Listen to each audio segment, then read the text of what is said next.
आप सुन रहे हैं ज्ञान सागर से गौरव की आवाज में ऑडियो बुक। लूप। क्या हो अगर एक पल की गलती आपकी पूरी जिंदगी को एक ऐसे चक्र में फंसा दे जहां से निकलना नामुमकिन लगे। क्या हो अगर असली खतरा बाहर के भेड़ियों से नहीं बल्कि आपके अपने डर और अपराध बोध से हो। लूप सिर्फ एक कहानी नहीं है, यह उस मानसिक कैद की दास्तान है जिसमें इंसान खुद को बार बार उसी दर्दनाक याद में जीता हुआ पाता है। यहाँ प्रकृति और इंसान आमने सामने खड़े हैं। एक तरफ जंगली दुनिया की अनकही सच्चाई, दूसरी तरफ सभ्यता का अहंकार। यह उपन्यास आपको सोचने पर मजबूर करता है। क्या हम अपने फैसलों के मालिक हैं या हम भी किसी अदृश्य लूप का हिस्सा हैं? क्या प्रेम और समझ सच में उस चक्र को तोड़ सकते हैं? यह कहानी डर की है, लेकिन उससे ज्यादा उम्मीद की है। यह रिश्तों की है, लेकिन उससे भी ज्यादा आत्मसंघर्ष की है। एक बार पढ़ना शुरू करेंगे तो खुद को भी उसी लूप में पाते चले जाएंगे। एक परिवार और त्रासदी की शुरुआत। उपन्यास की शुरुआत एक साधारण और शांत जीवन जी रहे परिवार से होती है, जिसकी दिनचर्या सामान्य है, सपने सामान्य हैं और भविष्य के प्रति उम्मीदें भी सामान्य हैं। लेकिन अचानक एक भयावह घटना सब कुछ बदल देती है। एक दुर्घटना या अप्रत्याशित टकराव पूरे परिवार को मानसिक और भावनात्मक रूप से झकझोर देता है। यही वह क्षण है जहां से लूप की अवधारणा जन्म लेती है, एक ऐसा चक्र जिसमें व्यक्ति बार बार उसी घटना को अपने मन में दोहराता है।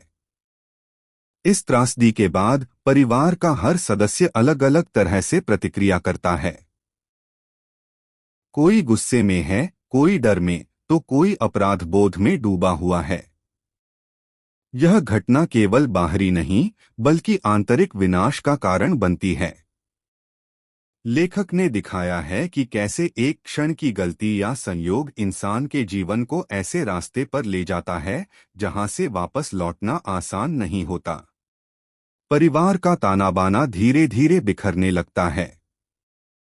आपसी विश्वास कमजोर पड़ता है, संवाद कम हो जाता है और हर व्यक्ति अपने अपने दर्द के घेरे में कैद हो जाता है। यही लूप है, अतीत की छाया वर्तमान को जकड़ लेती है।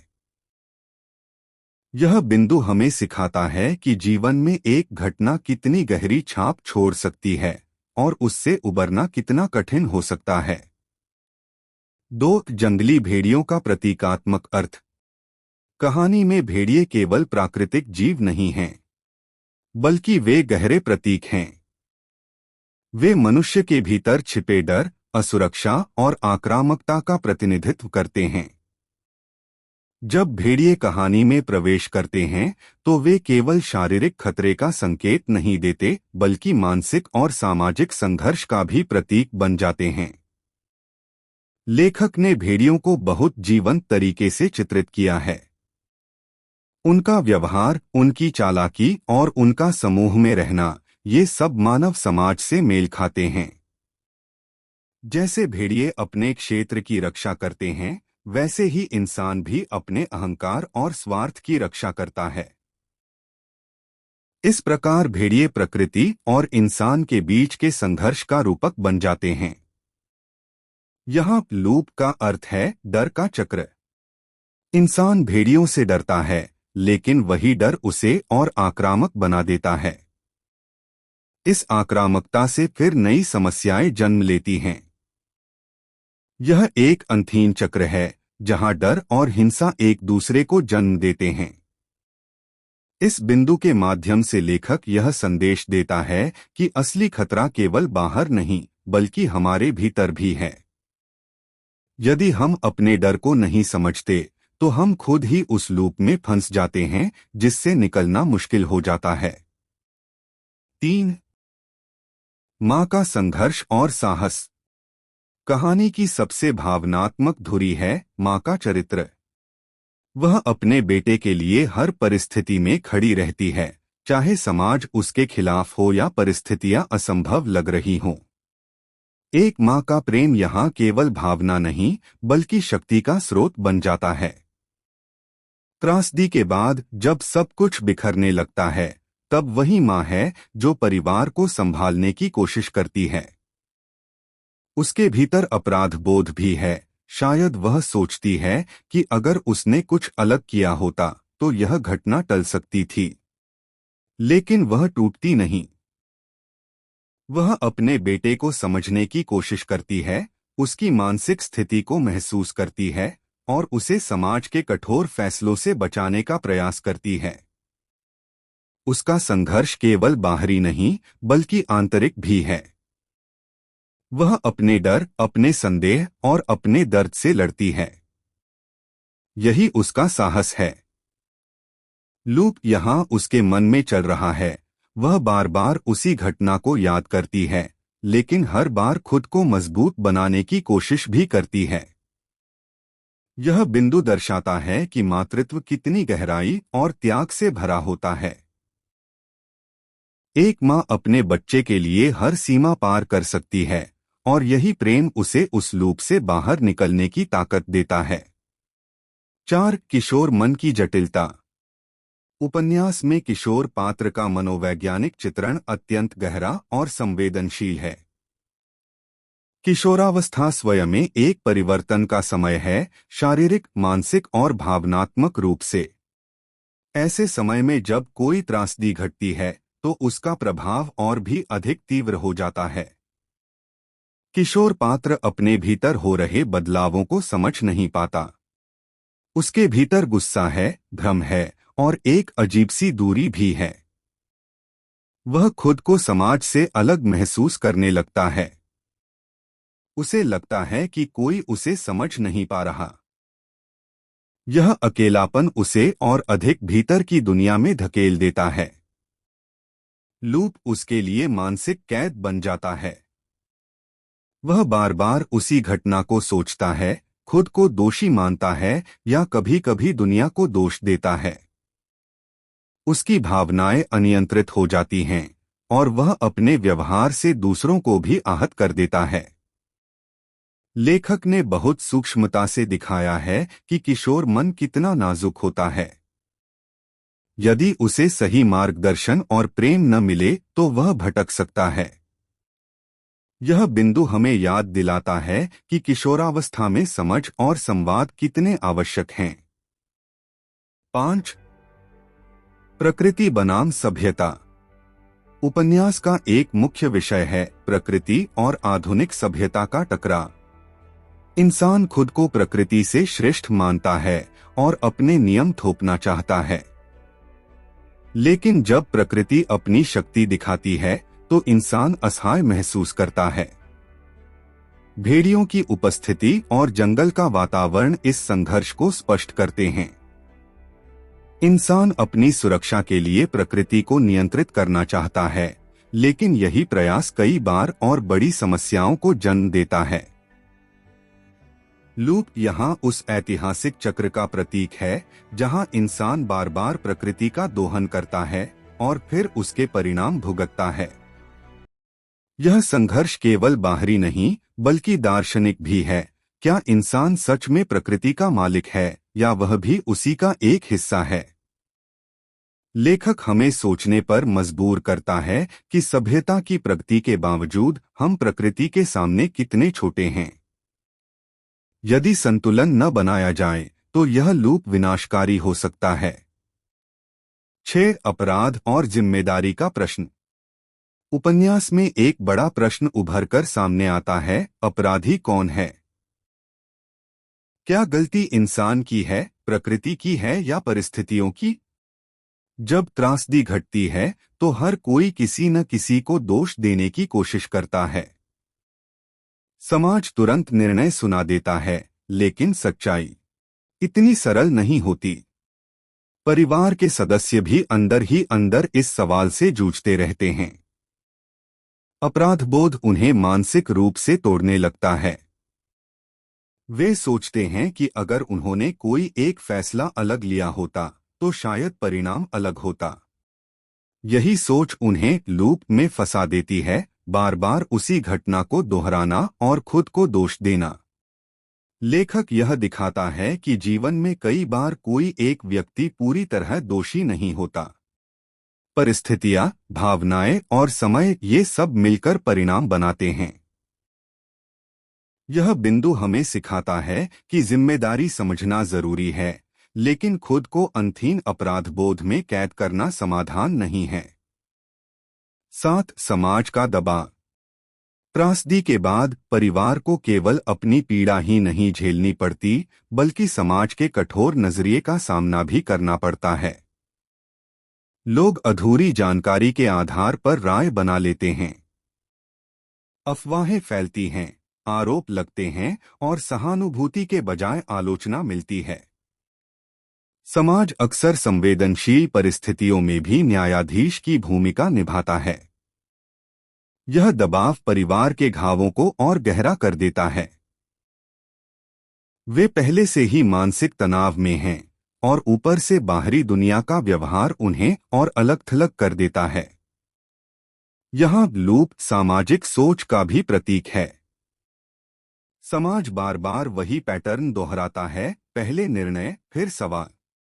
लेखक यह दिखाता है कि कैसे सामाजिक दबाव किसी व्यक्ति या परिवार को अंदर से तोड़ सकता है। यह बिंदु हमें संवेदनशील और समझदार बनने का संदेश देता है। 8. मनोवैज्ञानिक तनाव। उपन्यास में मानसिक तनाव का चित्रण बेहद प्रभावशाली है। पात्रों के भीतर लगातार उथल-पुथल चलती रहती है। वे बाहर से सामान्य दिखने की कोशिश करते हैं, लेकिन अंदर ही अंदर टूट रहे होते हैं। त्रासदी के बाद हर व्यक्ति अपने तरीके से दर्द को संभालता है। कोई चुप्पी ओढ़ लेता है, कोई गुस्से में प्रतिक्रिया देता है, तो कोई खुद को पूरी तरह अलग कर लेता है। यह आंतरिक संघर्ष उन्हें एक मानसिक लूप में डाल देता है, जहां वे उसी दर्दनाक क्षण को बार बार जीते हैं। लेखक ने यह दिखाया है कि मानसिक स्वास्थ्य को नजरअंदाज करना कितनी बड़ी भूल हो सकती है। यदि भावनाओं को दबाया जाए, तो वे और अधिक ताकत से वापस आती हैं। यह बिंदु हमें याद दिलाता है कि संवाद, सहारा और समझ मानसिक तनाव से बाहर निकलने के लिए बेहद जरूरी हैं। 9. पिता-पुत्र संबंध। उपन्यास में पिता और पुत्र के बीच का संबंध जटिल और संवेदनशील है। दोनों एक दूसरे से प्रेम करते हैं, लेकिन संवाद की कमी और गलतफहमियां दूरी पैदा कर देती हैं। पिता अपने तरीके से बेटे को समझना चाहता है, लेकिन वह अपनी भावनाएं खुलकर व्यक्त नहीं कर पाता। दूसरी ओर बेटा खुद को अकेला और असमझा हुआ महसूस करता है। वह सोचता है कि पिता उसकी भावनाओं को नहीं समझ पा रहे। यही दूरी धीरे धीरे एक भावनात्मक खाई में बदल जाती है।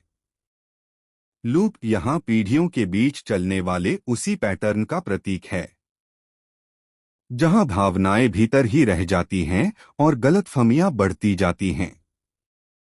लेखक दिखाता है कि यदि समय रहते संवाद न हो तो रिश्ते कमजोर हो सकते हैं। यह बिंदु रिश्तों में खुलापन और समझ की आवश्यकता को उजागर करता है। 10. प्रेम और करुणा। सभी संघर्षों और त्रासदियों के बीच भी उपन्यास में प्रेम और करुणा की धारा बहती रहती है। यही भाव पात्रों को पूरी तरह टूटने से बचाते हैं। चाहे वह माँ का अपने बेटे के लिए अटूट प्रेम हो या परिवार के भीतर एक दूसरे के लिए छिपी चिंता, ये भाव कहानी को उम्मीद देते हैं। प्रेम यहाँ केवल रोमांटिक भावना नहीं, बल्कि सहनशीलता और त्याग का रूप है।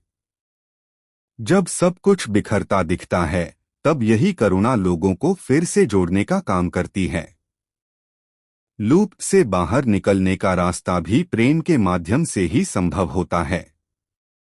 जब पात्र एक दूसरे को समझने और माफ करने लगते हैं, तब वे उस मानसिक चक्र से धीरे धीरे बाहर आने लगते हैं। यह बिंदु हमें सिखाता है कि कठिनतम परिस्थितियों में भी प्रेम और करुणा ही सबसे बड़ी शक्ति होती है। 11 प्रकृति का रहस्य और शक्ति। उपन्यास में प्रकृति केवल पृष्ठभूमि नहीं है, बल्कि एक जीवंत और प्रभावशाली पात्र की तरह सामने आती है। जंगल, पहाड़ और भेड़ियों का संसार रहस्यमय और शक्तिशाली दिखाया गया है। इंसान भले ही खुद को सभ्य और नियंत्रक समझे, लेकिन प्रकृति के अपने नियम हैं। जब ये नियम टूटते हैं, तो परिणाम गंभीर होते हैं। लेखक ने प्रकृति की सुंदरता और क्रूरता दोनों पहलुओं को संतुलित ढंग से प्रस्तुत किया है। कभी वही जंगल शांति और सुकून देता है, तो कभी वही भय और असुरक्षा का कारण बनता है। यह द्वंद्व जीवन के सत्य को दर्शाता है। लूप यहाँ उस चक्र का प्रतीक है जिसमें इंसान बार बार प्रकृति को चुनौती देता है और फिर उसके परिणामों से जूझता है। यह बिंदु हमें याद दिलाता है कि प्रकृति से सामंजस्य बनाना ही स्थायी समाधान है, न कि उस पर अधिकार जमाना। 12 आत्मखोज की यात्रा। त्रासदी के बाद पात्र केवल बाहरी संघर्ष नहीं झेलते, बल्कि अपने भीतर की यात्रा भी शुरू करते हैं। वे खुद से सवाल करते हैं, मैं कौन हूं? मेरी गलतियां क्या हैं? मैं इस दर्द से कैसे उबर सकता हूं? यही आत्मखोज की प्रक्रिया है। हर पात्र अपने तरीके से इस यात्रा पर निकलता है। कोई अपने डर को पहचानता है, कोई अपने अपराध बोध से सामना करता है, तो कोई अपने रिश्तों की सच्चाई को समझता है। यह प्रक्रिया आसान नहीं है, क्योंकि इसके लिए खुद से ईमानदार होना पड़ता है। लूप से बाहर निकलने का पहला कदम भी यही है, स्वीकार करना। जब पात्र अपनी कमजोरियों और सीमाओं को स्वीकार करते हैं, तब वे धीरे धीरे मानसिक शांति की ओर बढ़ते हैं। यह बिंदु दर्शाता है कि आत्मविश्लेषण और आत्मस्वीकार ही परिवर्तन का आधार है। 13 त्रासदी से सीख। उपन्यास यह स्पष्ट करता है कि हर त्रासदी केवल दुख नहीं लाती, बल्कि एक सीख भी छोड़ जाती है। दर्द इंसान को तोड़ भी सकता है और मजबूत भी बना सकता है। यह इस पर निर्भर करता है कि वह उसे कैसे देखता है। परिवार की घटना के बाद पात्रों को जीवन के कई कठोर सत्य समझ में आते हैं। वे रिश्तों की अहमियत, समय की नाजुकता और फैसलों की गंभीरता को गहराई से महसूस करते हैं। यह अनुभव उन्हें पहले से अधिक संवेदनशील और परिपक्व बनाता है। लूप यहाँ उस सीख का प्रतीक है जो बार बार याद दिलाती है कि गलतियों को दोहराया न जाए। यदि इंसान अतीत से सीख ले, तो वही लूप एक सकारात्मक चक्र में बदल सकता है। यह बिंदु जीवन में धैर्य और समझदारी की महत्ता को उजागर करता है। 14 भावनात्मक गहराई। लेखक की लेखन शैली भावनात्मक रूप से बेहद प्रभावशाली है। पात्रों की पीड़ा, डर, प्रेम और संघर्ष इतने सजीव लगते हैं कि पाठक उनसे जुड़ जाता है। हर संवाद और वर्णन में संवेदनशीलता झलकती है। उपन्यास में कई ऐसे क्षण आते हैं जहां पाठक खुद को पात्रों की जगह महसूस करता है। यही भावनात्मक गहराई कहानी को साधारण से असाधारण बनाती है। लूप केवल घटनाओं का नहीं, बल्कि भावनाओं का भी है। दुख, प्रेम और आशा बार बार लौटते हैं, लेकिन हर बार उनका अर्थ थोड़ा बदल जाता है। यह बिंदु दर्शाता है कि भावनाएं ही कहानी की आत्मा हैं और इन्हीं के माध्यम से पाठक कहानी से गहराई से जुड़ता है। 15 लूप का दार्शनिक अर्थ। अंततः लूप केवल एक घटना या परिस्थिति का नाम नहीं, बल्कि जीवन का एक दार्शनिक प्रतीक बन जाता है। यह उस मानसिक और भावनात्मक चक्र को दर्शाता है जिसमें इंसान अपने डर, पछतावे और यादों में फंसा रहता है। यदि व्यक्ति अतीत को पकड़े रहता है, तो वह वर्तमान को जी नहीं पाता। यही लूप उसे आगे बढ़ने से रोकता है। लेकिन जब वह स्वीकार करना और क्षमा करना सीखता है, तब वही चक्र टूटने लगता है। लेखक यह संदेश देता है कि जीवन में लूप से बाहर निकलने का रास्ता आत्मस्वीकार, संवाद और प्रेम से होकर गुजरता है। यह बिंदु पाठक को सोचने पर मजबूर करता है कि कहीं वह खुद भी किसी ऐसे ही लूप में तो नहीं फंसा है। लूप हमें सिखाती है कि जीवन में सबसे बड़ा संघर्ष बाहरी नहीं बल्कि आंतरिक होता है। जब तक हम अपने डर, अपराध बोध और गलतियों को स्वीकार नहीं करते, तब तक हम उसी चक्र में घूमते रहते हैं। लेकिन जैसे ही हम समझ और क्षमा को अपनाते हैं, वही लूप टूटने लगता है। यह उपन्यास हमें याद दिलाता है कि हर त्रासदी के भीतर एक सीख छिपी होती है और हर दर्द के भीतर एक संभावना। आखिरकार सवाल यह नहीं है कि जीवन हमें किस लूप में डालता है। सवाल यह है कि क्या हम उससे बाहर निकलने का साहस रखते हैं। अगर आप ऐसी कहानियां पसंद करते हैं जो दिल को छू जाएं और सोचने पर मजबूर कर दें, तो यह किताब आपके लिए है। चैनल को लाइक करें, सब्सक्राइब करें और बेल आइकन दबाना ना भूलें। मिलते हैं अगले ऑडियो बुक में। धन्यवाद।